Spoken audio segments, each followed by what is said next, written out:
Hermanos, vamos a continuar nuestro estudio sobre nuestra identidad como iglesia. Y ya hablamos hace varias semanas sobre la seguridad y el agradecimiento. Es decir, la seguridad que tenemos en esa gracia de Dios, el agradecimiento que debemos de tener hacia Dios y hacia los hermanos, hacia la iglesia del Señor. Y nos movemos hacia el segundo punto en esta mañana, que es decir, tocamos un pedacito al final de la última vez que tocamos esto para dejarles saber de que íbamos a continuar en el segundo punto, y es las gracias dadas a Dios y a los hermanos por ese enriquecimiento que tenemos. Y tenemos que saber que somos ricos y en qué forma somos ricos. Yo quiero que recalquemos en el versículo 5 y 6. Dice, porque en todo fuisteis enriquecidos. Gracias por el enriquecimiento. Ahí vamos a ver el pasaje bíblico de 1 Corintios 1, de 5 al 7. Dice, porque en todo fuisteis enriquecidos. Enriquecidos. Qué tremenda palabra esa, ¿eh? ¿A cuánto nos gusta saber que somos ricos, pero que sea de verdad, no que sea una ilusión, sino que de verdad somos ricos? Qué bueno, hermano, esto es para de verdad meter un amén ahí. Esta riqueza no es algo especial. Hermanos, la idea es que cuando terminemos este sermón usted esté tan feliz por la riqueza del Señor. No por la excelencia del que lo predica, sino por lo que dice la palabra. Porque en todo fuisteis enriquecidos en Él, en toda palabra y en todo conocimiento. La palabra, bueno, a veces dice ciencia en algunas versiones. Así como el testimonio acerca de Cristo ha sido confirmado en vosotros de tal manera estas tres cosas mencionadas aquí, que dice que entonces no falta don.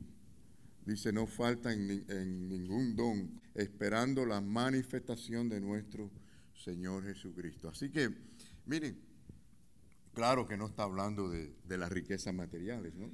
No está hablando de eso. Y a la gente le gustan las riquezas materiales, ¿no? Esos cuentos de cuando ustedes oyen mucha gente que dice, no, a mí lo material no me interesa. Pero cuando se enteran que están regalando algo, se matan por ir a coger lo que estén regalando. Y si la lotería está en 300 millones, invierten una cantidad de dinero tremenda y no les interesa la riqueza. Mire, la verdad es que el Señor habla de una riqueza superior a todo eso, que debe motivarnos. Deberíamos de avergonzarnos delante de Dios de que estas riquezas no nos motivan como debieran de motivarnos. Deberíamos de caer de rodillas delante de Dios y decir, perdóname, Señor, porque soy tan rico y no lo quiero, no lo agradezco. ¿No piensan ustedes? Estamos en la misma página. Porque yo cuando me pongo a analizar esto, hermano, es verdad que me siento a veces mal delante del Señor y digo, Señor, ayúdame a cada momento ver esa riqueza que tú me has dado, Señor, y agradecerla. Esa debe ser nuestra actitud. Entonces, miren, los tres subpuntos que vamos a tocar en esta mañana, si Dios nos permite, es que tenemos las riquezas. O sea, aquí están las verdaderas riquezas del creyente. Miren, crecer en el conocimiento de la palabra del Señor, el dar testimonio acerca de Cristo y el uso de los dones y talentos para servir. El primero, en toda palabra. Y bueno, en algunas versiones ciencia, en otras conocimiento, incluso en algunas otras doctrinas. Pero ciencia o conocimiento aquí tiene que ver con un conocimiento sabio, un conocimiento que nos da discernimiento, comprensión y discernimiento. Usted puede comprender muchas cosas, pero no quiere decir que lleve nada a la acción. Y yo creo que, bueno, la palabra aquí, conocimiento, es importante que la entendamos de esta forma. No es un conocimiento solamente de información. Y Pablo, miren, quiero quizás regresar un poquito atrás al primer versículo de esta serie que estamos dando, el versículo 1. Es decir, que Pablo elabora todo esto en base a reconocer que por la gracia de Dios es que tenemos todo lo que tenemos. Es decir, él comienza con la gracia de Dios. Y por supuesto, está consciente de que somos enriquecidos, hemos sido enriquecidos por la gracia de Dios. Y especialmente habla sobre estas áreas. Él habla, es decir, la predicación, porque dice que es la palabra. Ellos no tenían la palabra así como libro, Biblias o celulares que tenemos hoy que buscamos la versión que querramos. Ellos tenían la palabra que el apóstol Pablo les había predicado, enseñado, las repetían, y ahora estas cartas que el apóstol les envía.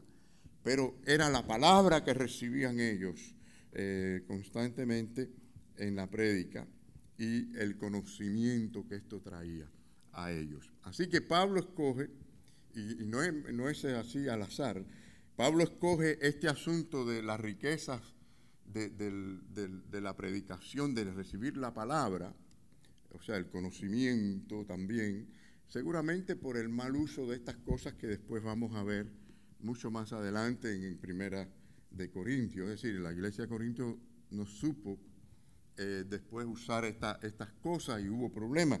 Pero a pesar de eso, él está agradecido a Dios porque somos la iglesia del Señor. A pesar de todos los problemas, miren, él comienza diciendo, si ustedes se recuerdan el primer versículo, los santificados llamados a ser santos.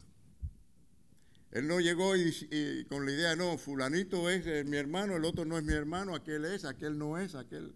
Hay grupos aquí, grupos allá, categorías aquí, categorías. No, sabemos que en la iglesia hay diferentes niveles de madurez, pero él le habló a ellos con un amor extraordinario. Y vamos a mí me maravilla esto, que a pesar de que después viene la exhortación y la corrección, reconoce estas cosas grandes que deben de alegrarnos a nosotros enormemente como cuerpo de Cristo, como miembros de la iglesia. Así que sois enriquecidos, es lo que él está diciendo en toda palabra, por la predicación. Para ellos era la predicación. Recuérdense que leídas no la tenían, a no ser aquellas cartas, y eran enriquecidos. Yo me pregunto, ¿de verdad usted está reconociendo esto? Para usted la predicación es una riqueza de Dios, ¿de verdad? ¿O es algo más, algo adicional? ¿Saben que hay grupos que para ellos el enriquecimiento es la alabanza, ¿no? Para otros otras cosas, pero para el Hijo de Dios, para el creyente verdadero, la palabra predicada debe ser algo especial. Tan especial que yo no quisiera perderme lo que Cristo tiene que decirme a mí a través de ella. Ahora, yo me pregunto, ¿de verdad lo estamos viendo así? Bueno, la palabra allí, palabra, cuando usa este término, él usa logos. Y claro que logos se puede definir como verbo, como incluso doctrina en algunas partes. Todo depende del contexto. Y aquí yo creo que caben varias cosas. Porque una palabra no solamente, o sea, una palabra puede ser una palabra sin verbo, ¿no? O no, que no sea un verbo, pero podemos incluir verbos, ¿verdad? Y podemos incluir doctrinas. Y cuando pensemos en esta palabra logos, podemos aquí en el contexto poner todas estas ideas juntas allí. Ahora, cada creyente es llamado a crecer. A crecer. Si estamos enriquecidos, cuando usted tiene una riqueza, no es para que esa riqueza desaparezca, sino ¿para qué? Para que siga siendo más rico. Si usted sabe invertir lo que usted tiene, hay un dicho por ahí que dice que el dinero trae dinero, ¿no es así? Y hay gente que dice, yo quiero dinero para poder traer más dinero. Pero bueno, en cuanto a las riquezas de Dios, si usted las tiene, es para que usted las use y se haga más rico o haga que otras personas tengan riquezas espirituales. Entonces, hermanos, sin duda alguna esto habla de la exposición de las Escrituras. Yo entiendo que no en todos los lugares se predica con responsabilidad, ¿no? Pero estamos hablando dentro del contexto normal. Ahora, noten cuán importante deberá ser esto, como yo les decía a ustedes, que el apóstol Pablo, ¿saben cómo le llamaba el apóstol Pablo a la predicación, a la palabra de Dios? Se lo dijo a los hermanos allá de Éfesos, a los efesios. Les dijo que esto era el evangelio de las inescrutables riquezas de Cristo. ¿Usted lo ve así? ¿Lo ve así? Bueno, quizás no, está bien, porque siempre tenemos que arrepentirnos de aquello que no estamos viendo bien y decir, Señor, ayúdame a ver las cosas como tú quieres que las veamos, ¿verdad? Pero fíjense, inescrutables riquezas. Es decir, es tan importante lo que Dios puede traer a mi corazón a través de la palabra predicada, que debo verla como una riqueza que no puedo ni explicarla, inescrutables. Ahora, cuando usted en lo personal estás creciendo en la palabra del Señor, el conocimiento de la palabra del Señor, lo próximo es el próximo punto que le dije, que lo vamos a ver en un momento, que es el testimonio acerca de Cristo. Cuando las personas creyentes no están activas y apasionadas por dar testimonio acerca de Cristo, porque esa palabra no la ha tenido como riquezas. Yo no creo que se equivocó aquí el apóstol Pablo en el orden en que él pone aquí las cosas. Vamos a entenderlo bien. Y yo me pregunto y pregunto a los hermanos, ¿has perdido este concepto en tu vida? Es decir, estas dos cosas las necesitamos. Necesitamos tener esa pasión por recibir la palabra del Señor, verla como una riqueza, pero también, ahora viene lo segundo que vemos aquí, y es en el dar el testimonio acerca de quién, primeramente, acerca de Cristo, acerca de Cristo. ¿Estás preparado para hacerlo? Quiero decirle que no hay que tener mucha madurez. Un error grande es pensar que yo tengo que tener ciertos años en la iglesia, cierta madurez, cierto conocimiento para hablar a la gente acerca de. Si esto fuera así, hermanos, lo dijera en la Biblia. No se atreva a hablar acerca de Cristo hasta que. No, en ninguna parte. Miren qué pasó con aquella mujer samaritana cuando ya vio a Cristo y Cristo le habló que era el agua viva, que si tomaba de esa agua no iba a tener sed jamás. ¿Qué hizo esa mujer? Fue al pueblo y sin tanta teología y tanto conocimiento, porque apenas había conocido lo principal, lo básico, la salvación, había conocido a Cristo. Fue y le contó a la gente en el pueblo, a todo el mundo que pudo, acerca de Cristo. He conocido a Cristo. Y eso es lo que hay que hacer, hermanos. Yo creo que estamos fallando en eso. Muchos cristianos, parece que el llamado que ellos creen que tienen es hacer cristianos espías. Yo no encuentro en la Biblia cristianos espías, esos que se meten ocultamente, ¿no? Que no se sabe quiénes son. No. El cristiano es para de verdad dar testimonio acerca de Cristo. Usted está dando testimonio acerca de Cristo. Si no lo está haciendo, pídele al Señor y dígale primero, Señor, perdóname, porque no estoy dando testimonio acerca de ti. Estoy hablando muchas cosas, pero no acerca de ti. Ayúdame, ábrame las puertas. Yo estoy seguro que el Señor lo va a hacer. Garantizado que sí, porque esa es la misión que el Señor quiere que la iglesia, para que haya avivamiento, para que haya lo demás que vamos a ver. No, entonces fíjense, es lo próximo que nosotros estamos viendo como resultado, porque a veces queremos que el 2 venga primero que el 1. No, es que es así. Si la palabra de Dios no es riqueza, no espere que usted va a estar dando testimonio como debe hacerlo. Se le va a apagar el fuego al otro día. Tienes que comenzar, tenemos, y tengo yo, que ver la palabra de Dios como riqueza de verdad. A veces que nos cuesta trabajo un versículo, quizás al día. Y si hablamos de la oración es otro lío, pero vamos a ir por parte, ¿no? Así que, hermanos,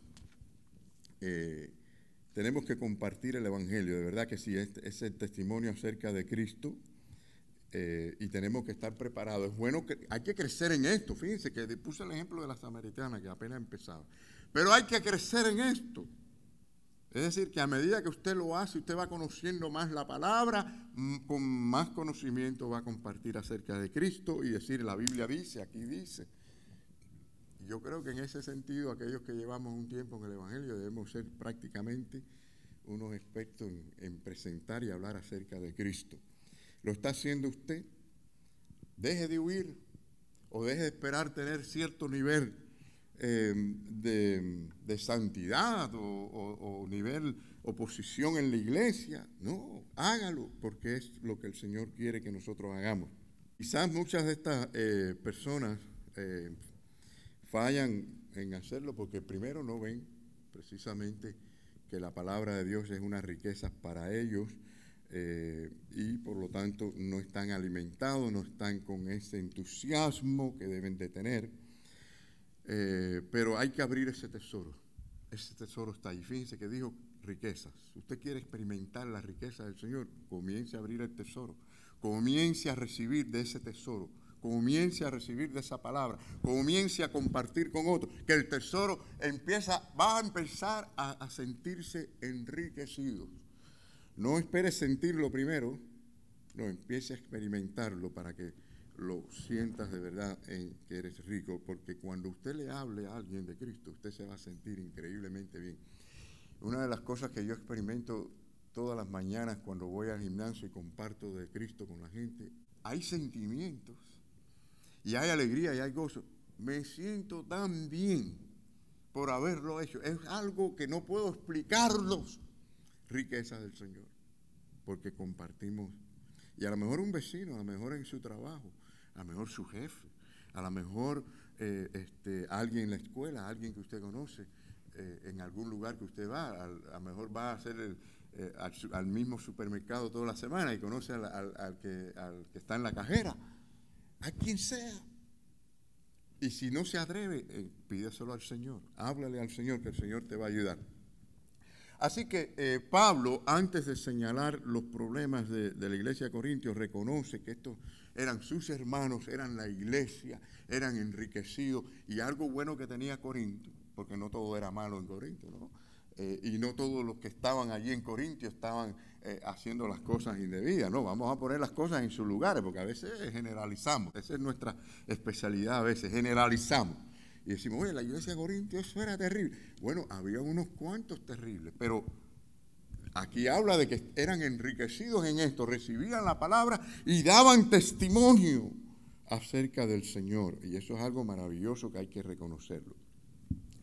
Pero hablando de esto, yo quiero hacer el énfasis de la importancia que tiene que nosotros, aquí vemos que así como Pablo trató con tanto amor a esta gente, con tantos defectos, nosotros en la iglesia tenemos que aprender a vernos como hermanos y tratar de mantener siempre esa, no importa a veces cómo otros nos traten, sino ser nosotros la fuente de bendición a otros.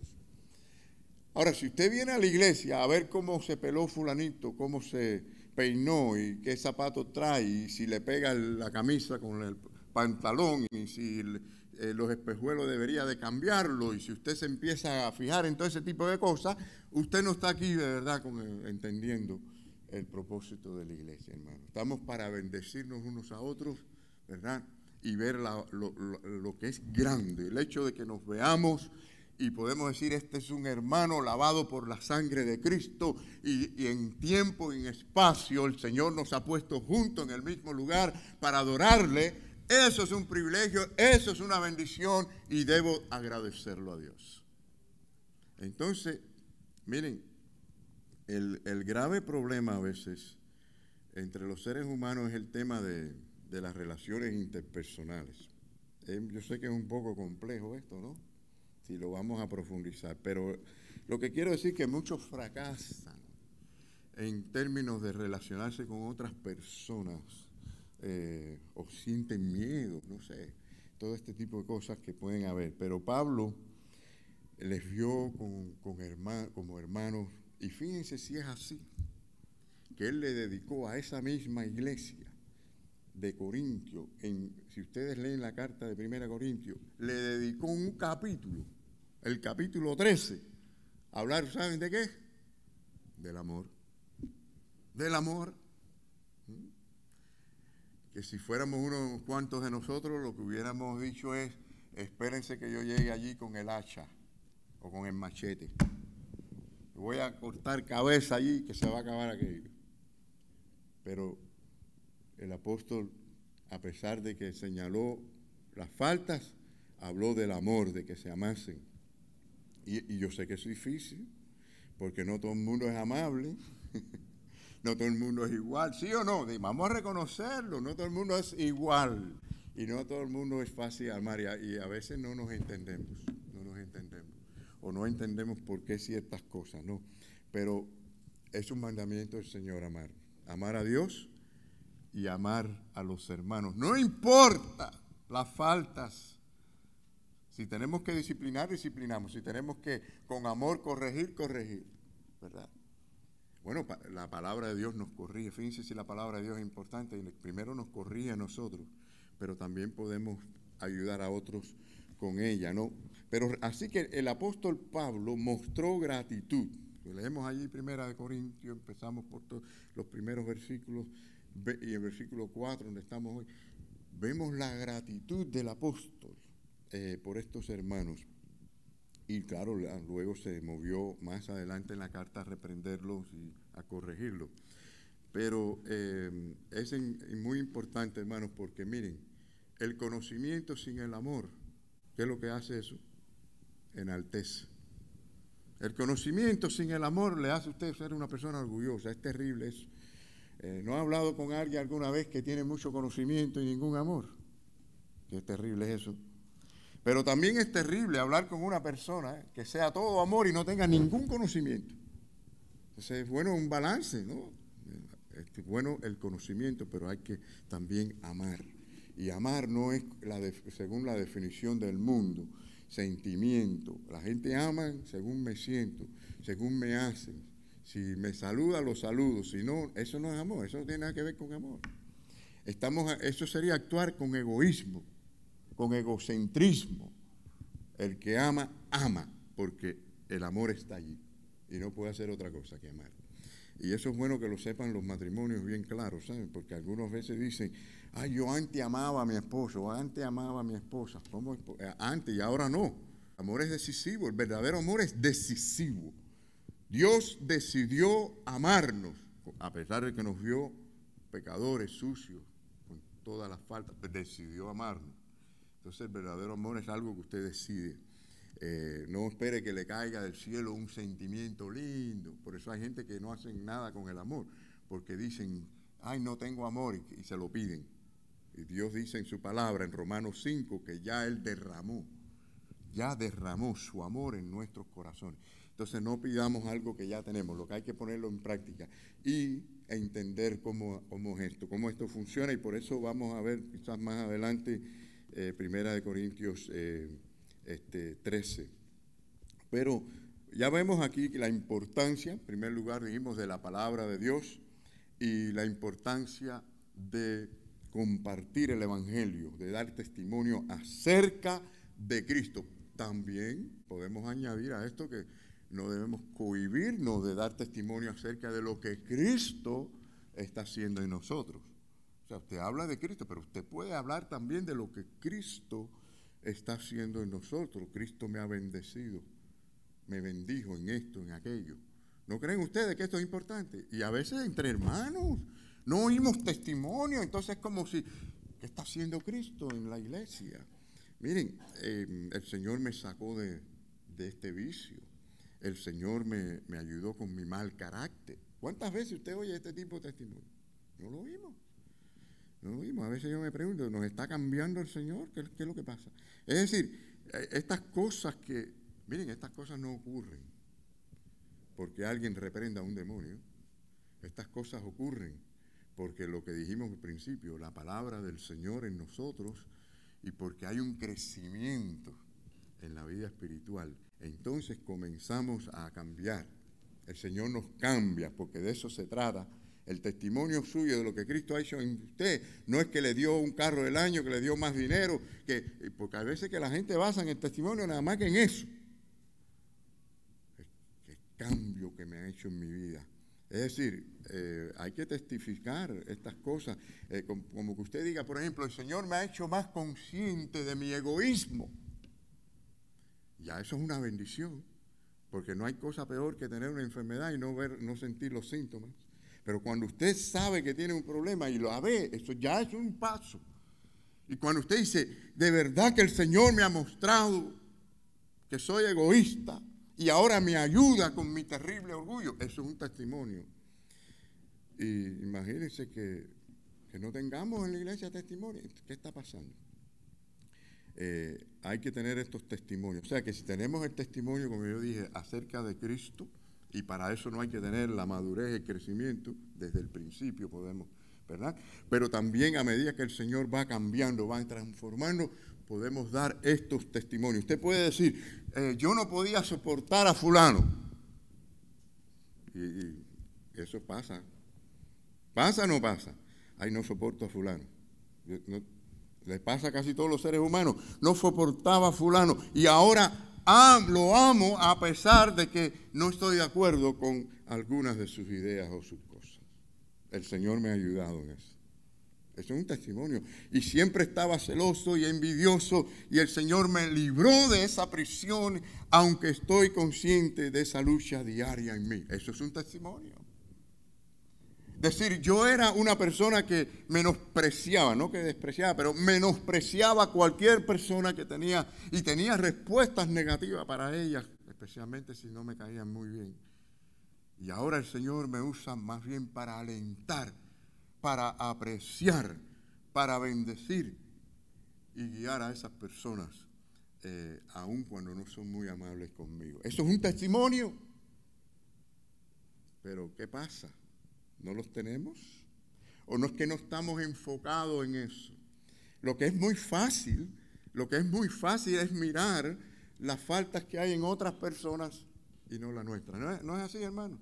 A veces no nos estamos conscientes que no es en vano cuando Jesús dijo que no miremos la paja que hay en el ojo ajeno, sino la viga que tenemos nosotros en nuestro ojo. Y es por eso. Porque al hacer eso, pues cerramos las puertas, no podemos ver cómo estamos y mejorar realmente. Imagínense personas que puedan decir, bueno, yo hablaba mal de la gente con facilidad y el Señor me cambió y ahora lo que hago es hablar lo que edifica de la gente. Dígame si esto es bueno. No es bueno que podamos decir algo así. Y esto va indicando que hay crecimiento. Una persona que diga, a mí antes me gustaban los chismes, iba detrás de los chismes para enterarme de las cosas. No me lo podía aguantar. ¿Le gustan a la gente los chismes o no le gustan? ¿No le gustan los chismes? A la gente le gustan los chismes. Usted oye a alguien decir, no, a mí los chismes no me interesan. Y cuando usted oiga eso, usted diga así, por jugar nada más, diga, oye, se enteró lo que le pasó a fulano. Enseguida va a brincar y dice, ¿qué le pasó? Ay, yo pensé que usted me acabó de decir que no le interesaba. No, hermano, es para orar. Ya cambió la cosa, ¿no? Hermano, poder decir, mire, y el Señor me ha cambiado. Tengo un testimonio porque de verdad el Señor ha trabajado en este ser pecador, orgulloso, egoísta, egocéntrico, que no ama al Señor tanto como a veces quiero decir. Es decir, reconocer esas realidades y ver que el Señor me está haciendo consciente, no que seamos perfectos, ¿no? No como aquel que dice, yo no era humilde, pero ahora sí lo soy. Ya dejó de ser humilde, ¿no? El verdadero humilde siempre está luchando con su orgullo, siempre está luchando, no llega a considerarse humilde, tan humilde. Recuerdo una vez una persona en la televisión dando testimonio y decía, yo soy una persona muy humilde. Yo dije, ahí mismo dejaste de serlo. Pero bueno, hay gente que no se dan cuenta de eso porque no están analizando estas cosas a la luz de la palabra de Dios. Usted puede decir, yo estoy tratando de ser humilde, pero la verdad que lucho con mi orgullo. Y ya eso es una bendición, porque usted está consciente de una realidad espiritual en su vida. Y eso le hace crecer a usted. Pero tenemos que tener estos testimonios. Así que es bueno testificar acerca de Cristo, pero también acerca de lo que Cristo está haciendo con nosotros en nuestra vida. ¿Sí, hermano, o no? Amén. Amén. Somos un equipo. y tenemos que trabajar como un equipo. En lo individual hay que testificar, en conjunto hay que testificar también de Cristo. La iglesia trabaja así, la iglesia es el cuerpo de Cristo. Ya hablaremos también de los dones, ¿no? Y cuando pensamos cómo la iglesia tiene que trabajar, no se trata de una persona, se trata de que somos un equipo y tenemos que individualmente esforzarnos y hacer el trabajo de la iglesia de Cristo. Así que no importa en el nivel que estemos, en el estatus, si somos jóvenes, mayores, hombre, mujer, todos podemos entender que somos ricos en Cristo. ¿Cómo es que decía el versículo? Les voy a leer ese pedacito otra vez. Me encanta ese verso y tenemos que recordarlo todos los días. Porque en todo fuisteis enriquecidos. Y ese en todo empieza a explicar que son asuntos espirituales. Tiene que ver, primero, dice la palabra, ¿no? En toda palabra y conocimiento, y en el testimonio. Y finalmente quiero decir algo, porque podemos hablar más de los dones cuando llegue a esa situación en Primera de Corintios, pero en cuanto al uso de los dones, hermanos, el versículo 7 dice, de tal manera, eso es importante que diga así, que nada os falta en ningún don. Es decir, de tal manera ellos recibían la palabra, daban testimonio, la gente venía, que entonces Dios repartía. El Señor repartía los dones. O sea, que si la iglesia no está creciendo, no necesita tantos dones. Queremos ver dones y más dones, la iglesia crece, porque el Señor da según la necesidad de la iglesia. Viene más gente con dones. Esto no quiere decir que todo el mundo tenía todos los dones. Quiere decir que era de manera diversa, o sea que cada cual tenía su don o varios dones, pero que era para la función de la iglesia. Los dones Dios los da para que la iglesia sea bendecida. Usted tiene un don, usted con ese don, usted trae bendición y crecimiento a otras personas. Y dice, de manera que nada os falta en ningún don. ¿El Señor le ha dado algún don a todo el mundo? Bueno, sabemos que si usted dice, ay, yo no sé qué don tengo. Bueno, lo primero que debe preocuparse es las primeras dos cosas que dijimos, la palabra, y una cosa que usted puede hacer es hablar de Cristo. Y luego, usted puede pedirle al Señor, si no está seguro, en qué manera usted puede servir al Señor. Y todos podemos servir de alguna manera. De alguna forma el Señor nos puede usar. Y ya con el testificar de Cristo, créanme que eso es algo maravilloso. Y de ahí el Señor comienza a abrir las puertas para que seamos instrumentos de Él. Hermanos, cuando vemos a los hermanos de la iglesia, es decir, estamos hablando de que la iglesia de Corinto tenía dones y muchos dones y era enriquecido en dones, pero había problemas allí. Algunos pueden decir, bueno, ¿y cómo es posible? Y es porque el hecho de que usted tenga un don del Señor no significa que usted está viviendo en santidad específicamente. Es decir, es importante, y ese es un error de muchas personas que se creen que porque tienen un don y con ese don sirven al Señor, que ya automáticamente ellos están siendo aprobados en su vida espiritual por Dios. No es así. Usted puede tener un don de Dios y estar haciendo algo indebido, estar desagradando a Dios con su vida moral, espiritual. Y por eso es importante la santidad en la vida del creyente, que haya integridad. Pero el Señor no nos dejará huérfanos, como Él dijo. Siempre habrá dones para la iglesia. Y en cuanto a la santidad, recuerden que Él comenzó diciendo al principio, en el primer versículo, como dijo el apóstol a los hermanos, santificados en sentido posicional, santificados por la obra de Cristo en la cruz, que nos lavó de todo pecado con su sangre, llamados a ser santos, es decir, que tenemos que crecer en santidad para que el uso de los dones sean agradables al Señor y de bendición a los demás. Las semanas próximas continuaremos con lo importante que es también ser agradecido a Dios por la esperanza de su venida. Y esta esperanza de su venida debe ser también otra de las cosas que produzca gran motivación en el creyente para vivir la vida cristiana y el desarrollo de los dones. Si se pierde eso, que se ha perdido mucho, fíjense, estas son cosas muy básicas, pero que se han perdido o se pueden perder en la vida de un creyente. El amor y la pasión y ver como riqueza la palabra y la predicación de la palabra. Muchos ya no lo ven así. La otra, la riqueza tan grande de poder testificar de Cristo a otros. Muchos ya no lo están viendo así. Y luego ver también, mis queridos hermanos, la importancia que tiene el andar mirando hacia la venida del Señor, hacia el encuentro con el Señor. Sea que nosotros partamos al cielo, o sea que el Señor venga a recoger a su iglesia, una de las dos, debe motivarnos a nosotros ese encuentro con el Señor.